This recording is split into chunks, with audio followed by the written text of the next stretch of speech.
রমজানকে যে কদর করে না, রমজানেও যে গুনাহ করে, রমজানেও যে জাহান্নাম থেকে বাঁচার চেষ্টা করে না, রমজানেও যে জান্নাতের আমল করার চেষ্টা করে না, ভাই আমার, ছেলেরা আমার, বাবা আমার, পর্দার আড়ালের মা বোন আমার, সবাইকে এই শেষ কথা বলি।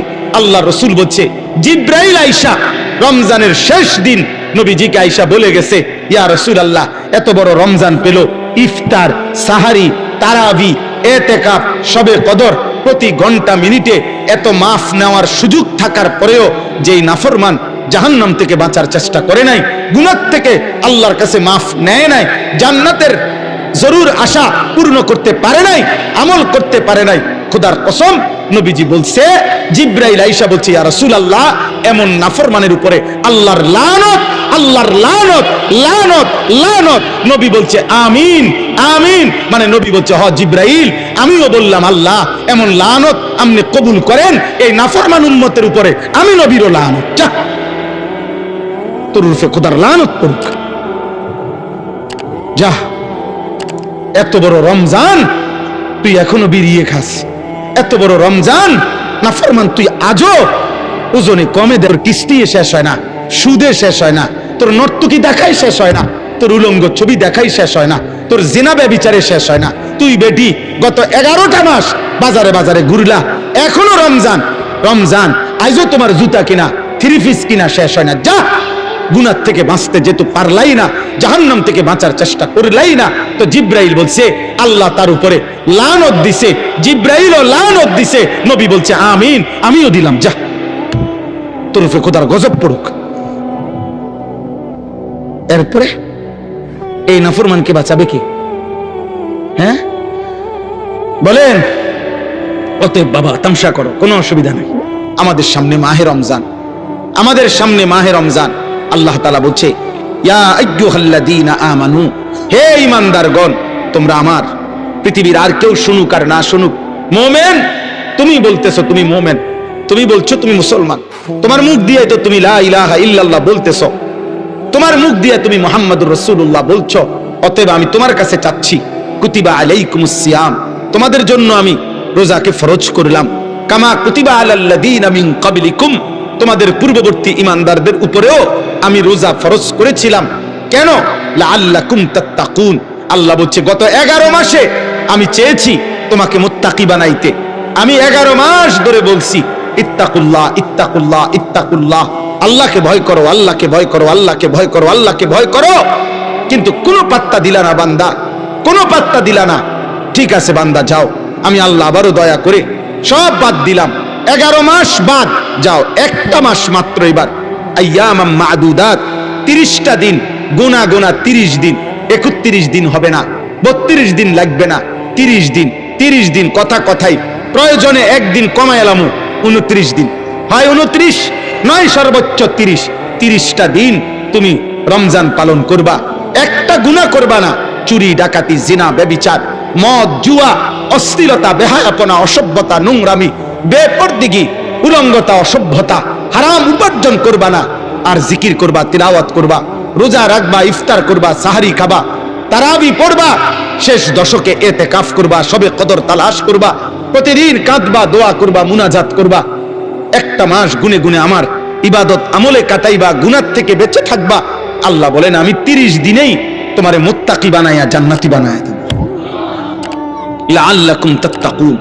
আল্লাহ তাআলা বলছে, বান্দা কঠিন হবে না, কষ্ট হবে না, দেখো তুমি নিয়ত করলে পারবা। এখানে আছে ইউরিদুল্লাহু বিকুমুল ইউসরা ওয়ালা ইউরিদু বিকুমুল উসরা। আল্লাহ তাআলা বলে, বান্দা আমি যেমনে যেমনে রমজান সাজাইছি, রমজান, রোজা, ইফতার, সাহারি, তারাবি, এতেকাফ, শবে কদর, যেটা যেমনে সেটিং করছি, আল্লাহ বলে বান্দা বিশ্বাস করো, আমি নিজে, আমি আল্লাহ খেয়াল রাখছি তোমার যেন সহজ হয়, কঠিন যেন না হয়, এইভাবে আমি আল্লাহ বিধানটা আমি নিজের হাতে সাজাইছি। ইউরিদুল্লাহু বিকুমুল ইউসরা, তোমার কঠিন হবে না, তোমার কঠিন হবে না, আমি জানি তোমার ভিতর বাহির, তোমার শরীরের যোগ্যতা কদ্দুর এটা আমি দিছি বান্দা, তোমার শরীর স্বাস্থ্য, তোমার জীবন যৌবন আমি দিছি। তুমি অসুস্থ প্রচন্ড, কোনোভাবেই তুমি পারবা না, তো ঠিক আছে, ফামান কানা মিনকুম মারিদান, তুমি যদি প্রচন্ড অসুস্থ হও, যে অসুস্থতা রোগ বেড়ে যাবে রোজা রাখলে, তো ঠিক আছে, যখন সুস্থ হও তখন তুমি কাজা করে নিও। আল্লাহ বলছে, লম্বা পথ সফর করবা, তোমার কষ্ট হবে, মুসাফির, ঠিক আছে, তুমি ওই সময় রোজা ছেড়ে দিও, অন্য সময়ে যখন বাড়িতে থাকবা কাজা করে নিও। তুমি যদি একেবারে বৃদ্ধ দুর্বল হও যে আর কোনোদিন সবল সুস্থ রোজা রাখার মতো যোগ্যতা তোমার ধারণা আর কোনোদিন হবে না, তো আল্লাহ বলেন অসুবিধা নাই, যাও ফিদিয়াতুন তুআমু মিসকিন, প্রত্যেক রোজার বিনিময়ে এক সাদকায়ে ফিতির, রমজানে যে ফিতরা দেন এই ফিতরা পরিমাণ একজন মিসকিনকে খাবার বা সমপরিমাণ মূল্য তুমি দিয়ে দাও। আল্লাহ বলেন সব রকমের সুযোগ রাখছি, প্রচন্ড দুর্বল হলে কি করবা, মুসাফির হইলে কি করবা, একেবারে বৃদ্ধ হইলে কি করবা, এইভাবে গর্ভস্থিত নারী যার গর্ভে বাচ্চা আছে তার জন্য কি করতে হবে আল্লাহ তাআলা বলেন। আলাদা আলাদা করে বলছি, কঠিন কিছু বলি নাই। সন্ধ্যা থেকে নিয়ে সুবহে সাদিক পর্যন্ত খাও, পান করো, স্বামী স্ত্রী মিলামেশা করো, সুবহে সাদিক থেকে সূর্যাস্ত পর্যন্ত শুধু এইটুকু সময় খাদ্য খাবার থেকে বিরত থাকো। শেষ দশক ইতিকাফের চেষ্টা করো, বেজর রাত্রিগুলো সবে কদর তালাশ করো, গুনাহ কইরো না। বাজারে তো সারা বছরই যাইতে পারবা, কাপড় লুঙ্গি শার্ট শাড়ি থ্রি পিস জুতা এ তো সারা বছরই কিনতে পারবা। একটা মাস আমি রহমত দেই, মাগফিরাত দেই, নাজাত দেই, এক একটা নেকিকে আমি 70 গুণ না শুধু হাজার লক্ষ কোটি গুণ নেকি বাড়ায়া দেই। এত কিছু দিয়ে আমি চেয়েছি যেন আমার বান্দা জান্নাতি হয়, মুত্তাকি হয়। তুমি বান্দা কদর করো, আর যদি কোনোভাবেই কদর না করে তো শেষ কথা হলো মনে রাখবেন, রমজানকে যে কদর করে না, রমজানেও যে গুনাহ করে, রমজানেও যে জাহান্নাম থেকে বাঁচার চেষ্টা করে না, রমজানেও যে জান্নাতের আমল করার চেষ্টা করে না, ভাই আমার, ছেলেরা আমার, বাবা আমার, পর্দার আড়ালের মা বোন আমার, সবাইকে এই শেষ কথা বলি।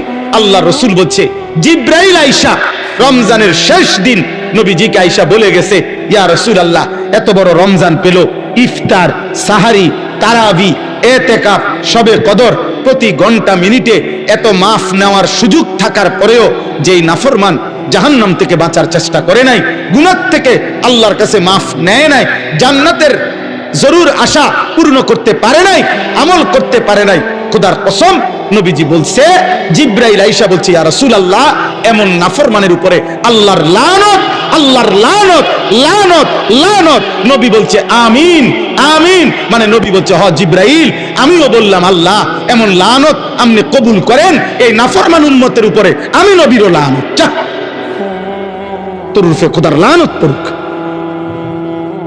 যা। এত বড় রমজান তুই এখনো বিড়িয়ে খাস, এত বড় রমজান নাফরমান তুই আজও ওজনে কমে দে, তোর কিস্তি শেষ হয় না, সুদে শেষ হয় না, তোর নর্তকী দেখাই শেষ হয় না, তোর উলঙ্গ ছবি দেখাই শেষ হয় না, তোর জিনা ব্যভিচারে শেষ হয় না। তুই বেটি গত 11টা মাস বাজারে বাজারে ঘুরলা, এখনো রমজান, রমজান আইজও তোমার জুতা কিনা থ্রি পিস কিনা শেষ হয় না, যা। গুনাহ থেকে বাঁচতে যেহেতু পারলাই না, জাহান্নাম থেকে বাঁচার চেষ্টা করলাই না, তো জিব্রাইল বলছে আল্লাহ তার উপরে লানত দিছে, জিব্রাইলও লানত দিছে, নবী বলছে আমিন, আমিও দিলাম, যা তোর উপরে খোদার গজব পড়ুক। এরপরে এই নাফরমানকে বাঁচাবে কে? হ্যাঁ বলেন? অতএব বাবা তামসা করো, কোনো অসুবিধা নেই, এই কথা শেষ আমার। মনে রাখো, হাসি কান্না, আনন্দ বেদনা, সুখ দুঃখ, হ্যাঁ, আনুগত্য অবাধ্য, ঈমান কুফর, কোনো কিছুতেই পৃথিবী থামে না, তুমিও থামতা না, একদিন কবরেই চলে যাইতো। হাসলেও কাঁদলেও, সুখে থাকলেও দুঃখে থাকলেও, ইমানদার হইলেও নাফরমান হইলেও, আনুগত্য থাকলেও আনুগত্য না থাকলেও, সেজদা দিলেও মোর মৃত্যু হবে, সেজদা না দিলেও মৃত্যু হবে। সেজদা দিতে দিতে আব্দুল কাদের জিলানী হইলেও মৃত্যু হবে, নাফরমানি করতে করতে ফেরাউন নমরুদ হইলেও কি হবে? অসুবিধা নাই, কোনো অসুবিধা নাই। চলো ভাই, কারো জন্য পৃথিবী থামে না, আমাদের কারো মৃত্যুতে, আমাদের কারো জন্মে সেকেন্ড, ঘন্টা, মিনিট, এক সেকেন্ড থামে না। সময়ের গতি থামে? কথা বলে না। পৃথিবী থামে কারো জন্য? না না। কোন ক্ষমতাধরের মৃত্যু আর কোন ফকিরের মৃত্যু সময়ের কাছে সবাই বরাবর। সময় বলে আমি চলছি তো চলছি, কে মরলো, কে জিতলো, কে হারলো, কে জন্ম নিল, আমার তো সময়। আমি যাচ্ছি আখিরাতের দিকে, আমি যাচ্ছি কবরের দিকে। অকুল্লুম ফি ফালাকিন ইয়াসবাহুন। আল্লাহ বলে সব কিছু তার নির্ধারিত গক্ষপথে, গন্তব্যের দিকে, মানে আখিরাতের দিকে চলছে, সব চলছে। আমরা সবাই যাচ্ছি কোন দিকে? কথা বলে না। আমরা যাচ্ছি কোন দিকে ভাই? আখিরাতে, আখিরাতের দিকে। অতএব ব্যক্তি, ঘর, সংসার, পরিবার, দেশ, রাষ্ট্র, রাজনীতি, ক্ষমতা, সবকিছুতে আখিরাতকে প্রাধান্য দিবেন। বলেন ইনশাআল্লাহ, বলেন ইনশাআল্লাহ। ভোটের আগের দিনও আখিরাতকে প্রাধান্য দিবেন, ভোটের দিনও আখিরাতকে প্রাধান্য দিবেন, ভোটের পর দিনও আখিরাতকে প্রাধান্য দিবেন, আখিরাতকে প্রাধান্য দিবেন। কোনোভাবে দুনিয়ার কাছে বিক্রি যাবেন না। আল্লাহ আমাদেরকে হেফাজত করেন, আল্লাহ আমাদেরকে কবুল করে নেন আমার ভাই। অতএব আলহামদুলিল্লাহ, আজকে এই মুবারক মাহফিলে অনেক কষ্ট করছেন আপনারা, এত লম্বা সময় সবর করছেন।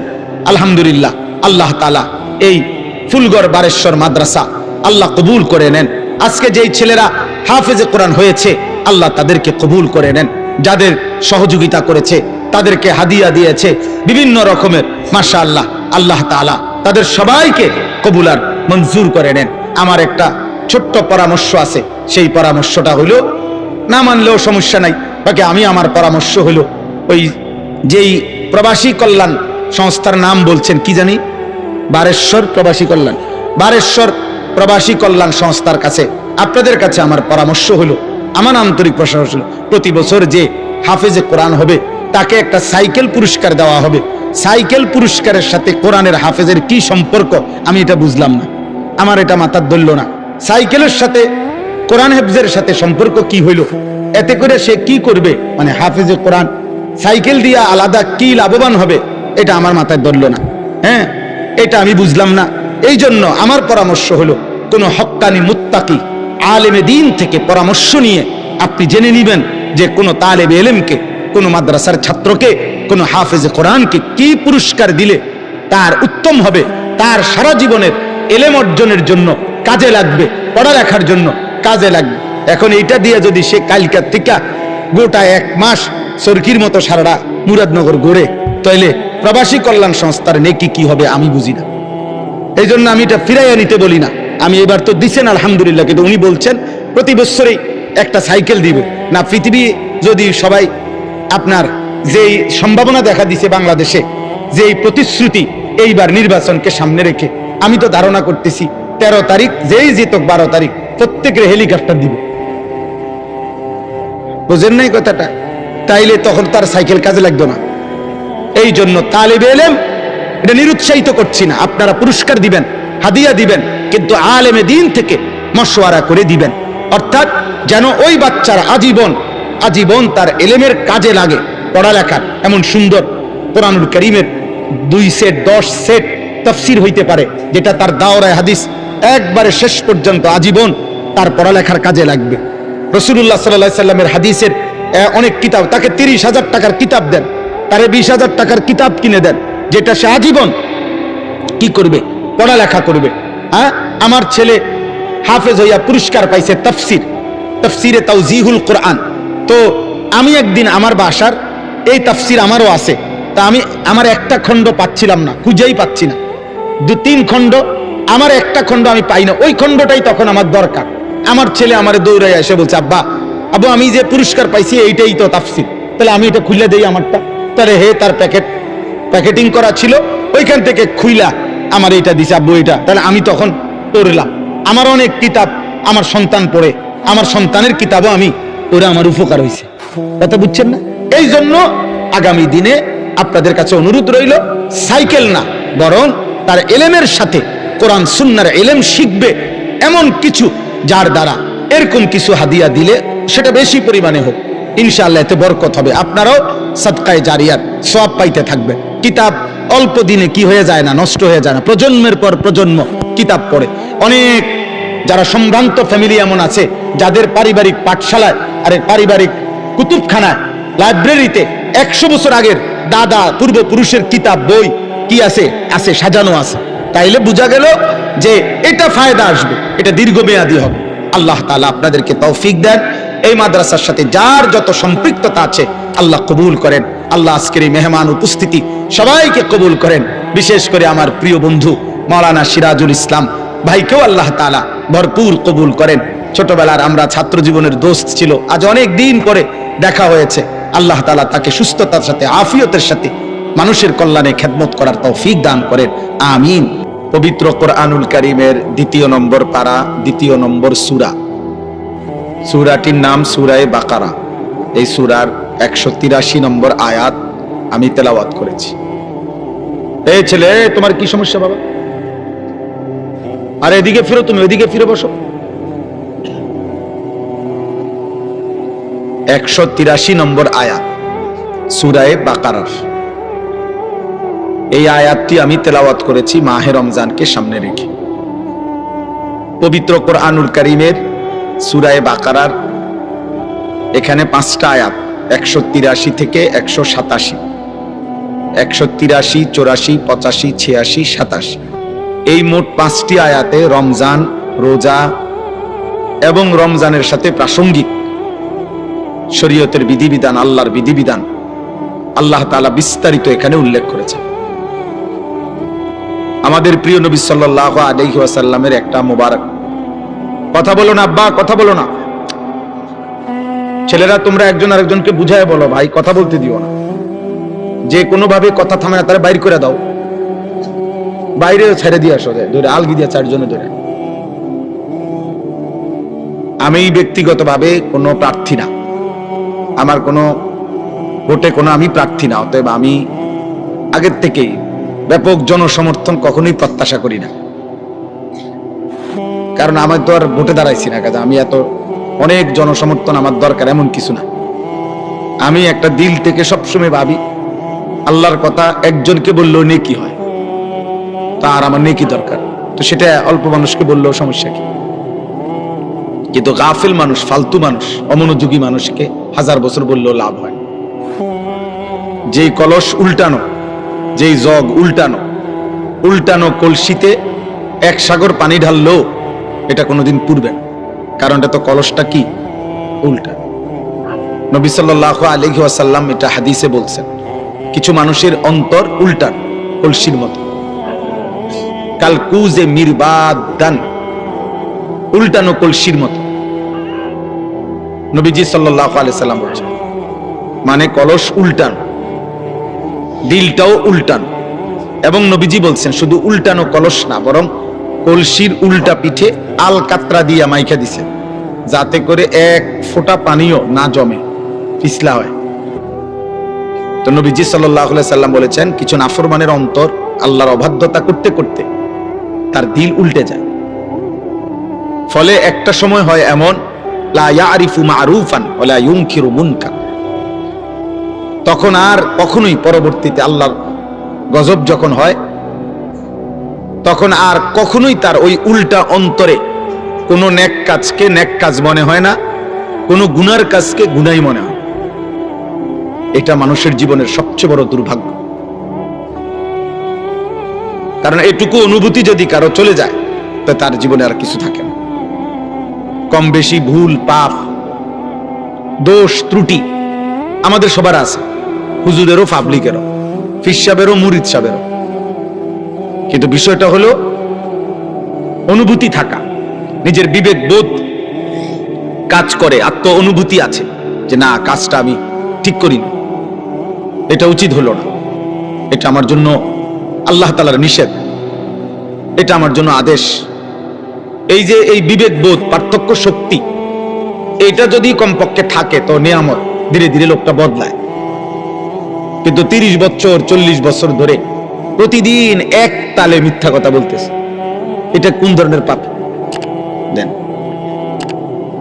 এক নিয়মে, এক ঢঙ্গে মিথ্যাই বলতেছে। আজকে 40 বছর ধরে সুদ খায়, এটা কেমন সুদখোর? আজকে 60 বছর ধরে প্রতিদিন গালি দেয়, এক তালে, এটা বেটার কথা বললেই নিয়ম গালিলেন।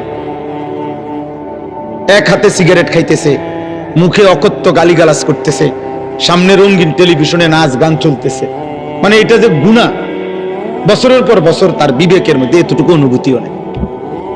এটা অনেক বড় লানত, অভিশাপ, এটা অনেক বড় দুর্ভাগ্য, বদনসিব, যে দিনের পর দিন, মাসের পর মাস গুনার পর গুনাহ, কিন্তু তার কখনো এটা অনুভূতিও হয় না, তার অনুভূতিও হয় না, তার শরীরে কোনো সৌদে নাই। ওই যে সর্দি মারাত্মক হইলে ঘ্রাণ শক্তি কমে যায়, তখন তার আর নাকে সুদ থাকে না। এই গুনাহ আর নাফরমানি যখন বেড়ে যায়, তো ধীরে ধীরে মানুষের উপরে যে মুসিবতটা আসে, সেটা হলো আল্লাহর পক্ষ থেকে যেই আযাব আসে, সেই আযাব হলো আল্লাহ তাকে আত্মভোলা করে দেয়। ফাআনসাহুম আনফুসাহুম, এজন্য তাফসীরের মধ্যে আছে কোন মানুষের উপরে দুনিয়াতে আল্লাহর সবচেয়ে বড় শাস্তি কি? দুনিয়াতে সবচেয়ে বড় শাস্তি তাকে আল্লাহ আত্মভোলা করে দেয়, আপন ভোলা। অর্থাৎ সে আর কোনোভাবেই বোঝে না সে কে, তার উচিত কি, করণীয় কি। খাইতেছে, ঘুমাইতেছে, পেশাব করতেছে, পায়খানা করতেছে, ঘুমাইছে তো ঘুমাইতেছে, মুতে ধরছে তো একখান দিয়ে মুতে দিছে। এটা কি রাস্তা? এখানে মানুষ চলাফেরা করে কিনা, কেউ দেখলে কি মনে করে? কোনো কিছু। হালালও খায়, হারামও খায়, গালিও দেয়, সালামও দেয়, মদও খায়, মধুও খায়, মা কেউ দেখে, বোন কেউ দেখে, আবার মোবাইলের টেলিভিশনে নর্তকীও দেখে, আপন স্ত্রীও দেখে, উলঙ্গ ছবিও দেখে। মানে পার্থক্য নেই তার ভিতরে, আর এই অনুভূতিটুকু কাজ করে না। সবকিছুই তার কাছে বরাবর। কষ্ট করে কামাই করে পয়সাও নেয়, সুদের টাকাও নেয়, কিস্তিও নেয়, সব মিলাইয়া 30,000, মিলে জিল্লে 12 লাখ টাকা পয়সা। কেমনে মিলাইছেন? এই এমনি এমনি, দোয়া করেন, এমনি এমনি মিলাইছে। এমনি এমনি কি তা 6 লাখ জমি বেচা আর 6 লাখ সুদে কিস্তি। হালালও আছে, হারামও আছে, পার্থক্য নেই। এটা কোনো মানুষের উপরে সবচেয়ে বড় লানত, আল্লাহর সবচেয়ে বড় শাস্তি। ওয়ালা তাকুনু কাল্লাযীনা নাসুল্লাহা ফাআনসাহুম আনফুসাহুম। আল্লাহ তাআলা বলে, বান্দা আমাকে এই পরিমাণ ভুলে যেও না, একদিন আমি কিন্তু তোমাকে নিজেকে ভুলাই দেব। আর কোনোদিন তোমার মনে পড়বে না তোমার কবর, আখিরাত, পরকাল, মিজান, ফুলসিরাত, তোমার বিচার হবে, হাসর হবে, আমলনামা হাতে দেওয়া হবে, কিচ্ছু আর মনে হবে। নাউযুবিল্লাহ। কোরআনুল কারীমের মধ্যে আছে, ওয়ায়াউমা ইয়া'আদ্দুয যালিমু আলা ইয়াদাইহি। নাফরমান পাপী হাসরের দিন নিজের হাতগুলো আঙ্গুলগুলো দাঁত দিয়ে এইভাবে কামড়াইয়া ছিঁড়ে ফেলতে চাইবে আফসোসে, আর বলবে, হায় আমি কি করলাম। ইয়াকুলু ইয়া লাইতানি ইত্তাখাযতু মা'আর রাসূলি সাবিলা। আমি যদি রাসূলের পথ ধরতাম। ইয়া ওয়াইলাতা লাইতানি লাম আত্তাখিয ফুলানান খলিলা। হায় আফসোস, আমি যদি মন্দ লোককে বন্ধু না বানাইতাম। যে আমাকে নারী দেখাইলো, ছবি দেখাইলো, জিনা ব্যভিচারের আড্ডায় নিয়ে গেল, যে আমারে মদের আড্ডা, জুয়ার আড্ডা, সুদের আড্ডা, কিস্তির আড্ডা, যে আমারে দিয়ে খুন, সন্ত্রাস, চাঁদাবাজি, রাহাজানি, অন্যায়, অসভ্যতা করলো, আমি যদি তাকে বন্ধু না বানাইতাম, তাকে যদি অনুসরণ না করতাম, তার সাথে যদি না চলতাম, এই আফসোস করবে আর আঙ্গুল ছিঁড়ে ফেলতে চাইবে, কিন্তু কোনো লাভ হবে, কোনো ফায়দা হবে। ইয়াউমাইদিন ইয়াতাযাক্কারুল ইনসানু ওয়া আন্না লাহুদ যিকরা। আল্লাহ তাআলা বলেন, কিয়ামতের দিন প্রত্যেক নাফরমান তার দুনিয়ার সব পাপের কথা মনে পড়বে, কিন্তু আল্লাহই বলেন ওয়া আন্না লাহুদ যিকরা। কিন্তু বলো না বান্দা, মনে পড়ে সেদিন কি লাভ হবে? মনে তো পড়বে, সব স্মরণে আসবে, কিন্তু লাভ তো হবে। ওয়ালাউ তারা ইদিল মুজরিমুনা নাকিসু রুউসিহিম ইনদা রাব্বিহিম। আল্লাহ বলে, সেদিন হাসরের দিন সমস্ত নাফরমান আল্লাহর সামনে মাথা নুয়ে, লজ্জায়, অপমানে, বেইজ্জতিতে মাথা নুয়ে থাকবে, আত্মসমর্পণ করবে, আল্লাহকে বলবে, আল্লাহ ফারজি'না না'মাল সালিহান। দুনিয়ায় আমাকে আবার যেতে দেন, নেক আমল করব। আল্লাহ বলবেন, না, হাসর দেখাইয়া আবার দুনিয়ায় পাঠাবো না, কবর দেখাইয়া আবার দুনিয়ায় পাঠাই না, জাহান্নাম দেখাইয়া আমি আর দুনিয়ায় পাঠাবো না।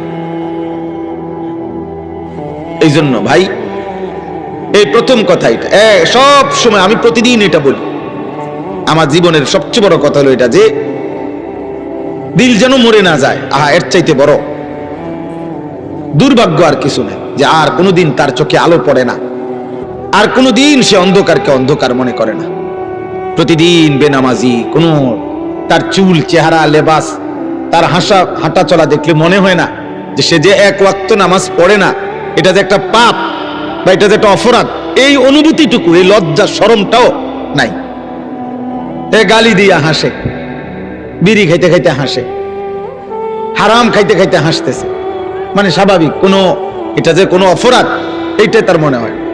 টেলিভিশনে নর্তকের নাচ দেখতেছে, নাটক, সিনেমা, এটা যে অপরাধ এটাও মনে হয় না। এমন যেন না হয়, এটা দুর্ভাগ্য। অনেক বুড়া মানুষেরা আমার খুব আফসোস লাগে, মুরব্বী 60-65 বছর বয়স হয়ে গেছে, দিনের পর দিন টেলিভিশন দেখে, চা দোকানে বসে বসে দিনের পর দিন বিড়ি সিগারেট খায়, অথচ 65 বছর 60 বছর। কল্পনা করেন, খবর নিলে দেখবেন আজিয়া 40 বছর ধরে বিড়ি খায়।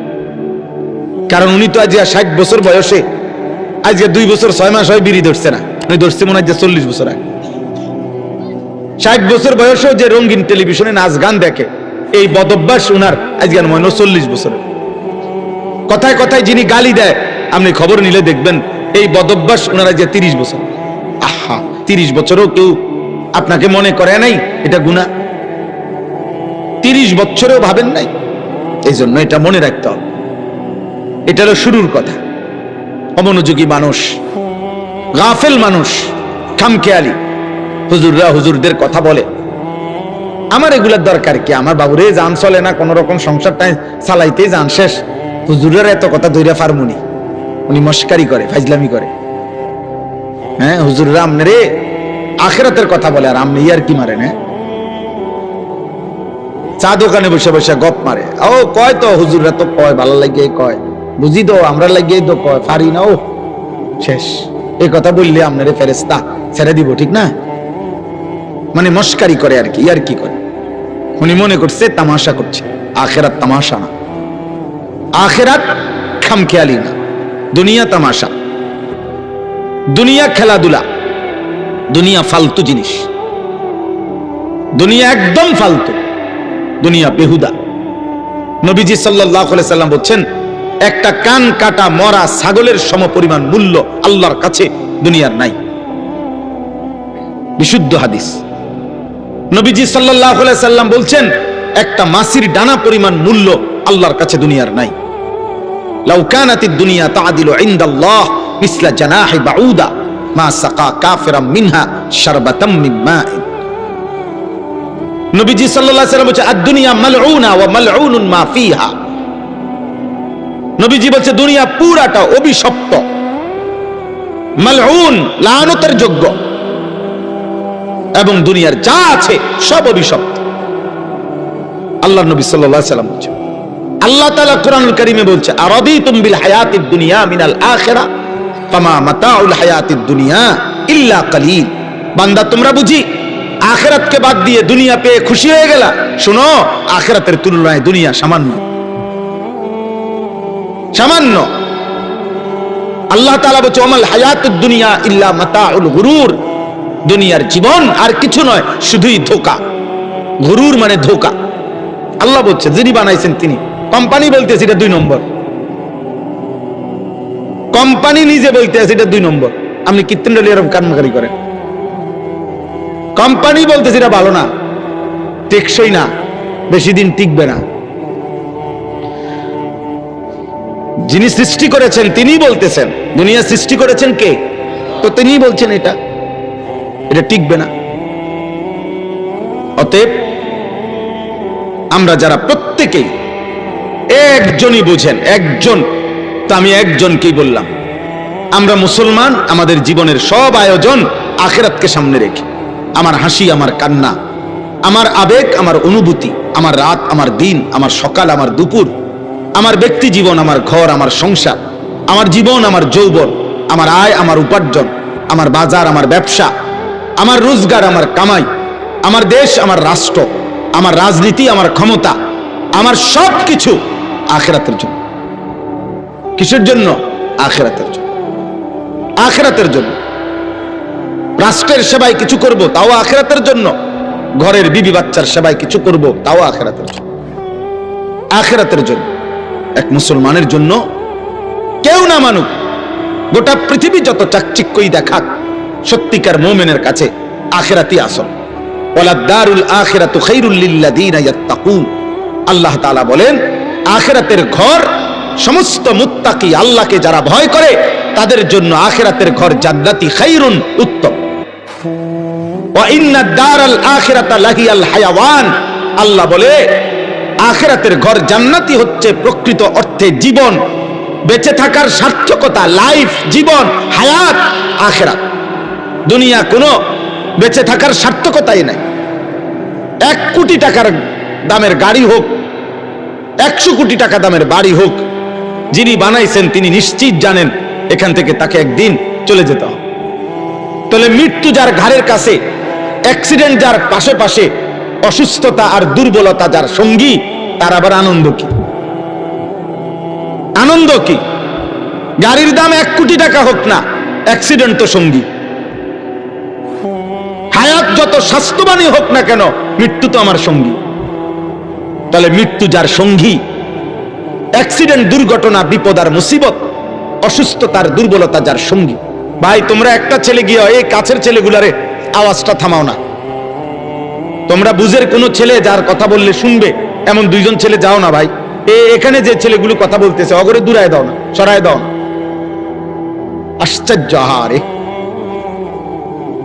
মুসলমানের বাচ্চা, অভিভাবক শূন্য। আমরা প্রতিদিন এই পেরেশানি করি রে ভাই। অভিভাবকরা টোটালি মানুষের পরিচর্যা বাদ দিয়ে অভিভাবক শ্রেণী ব্যস্ত হলো ঘর, বিল্ডিং আর দালানের পরিচর্যা। উনি ব্যস্ত হইল এর চাইতে ভালো কাঠ সোফার জন্য কোথায় পাওয়া যায়, এর চাইতে ভালো ইট। আমি ওই দিন আমার একজনে বলতেছে, হুজুর মানে বিল্ডিং করব ক্যান্টনমেন্ট, আপনার কোথায়? ঢাকা ধামরাই, সুয়াজ ভাই আরো কোথায় জানি দূরে, কত মাইল দূরে, ওইখান থেকে হুজুর 1 নম্বর ইট সাইয়ান্স, 1 নম্বর ইট আনছি কি আপনার কত মাইল দূরের থেকে, বিল্ডিং যেন মজবুত হয়।